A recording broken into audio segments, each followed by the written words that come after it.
Hello everyone, আসসালামু আলাইকুম। আজকে রান্না করছি পালং শাক।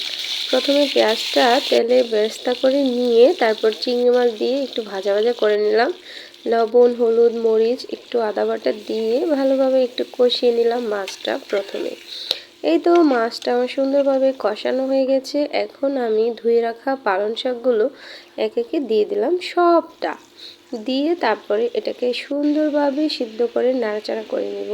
প্রতিদিন শাক খাওয়া তো খুবই ভালো কথা, তাই না? আমার মতো শাকসবজি কে কে পছন্দ করেন তারাই শুধু কমেন্টে জানাবেন। হ্যাঁ, তারপর শাকটা একটু ঢেকে দিলাম, আবার ঢাকনাটা খুলে দেখলাম যে শাকটা পুরো উনে গেছে। এখন একটু নাড়াচাড়া করে, আচ্ছা আমি কি মোটা হয়ে গেছি না চিকন হয়ে গেছি তোমরা প্লিজ আমাকে একটু জানাবা। আমার বাসার মানুষজন তো আমাকে বলে আমি নাকি অনেক মোটা হয়ে গেছি, কিন্তু আমার কাছে আমার মনে হচ্ছে যে না, আমি ঠিকই আছি।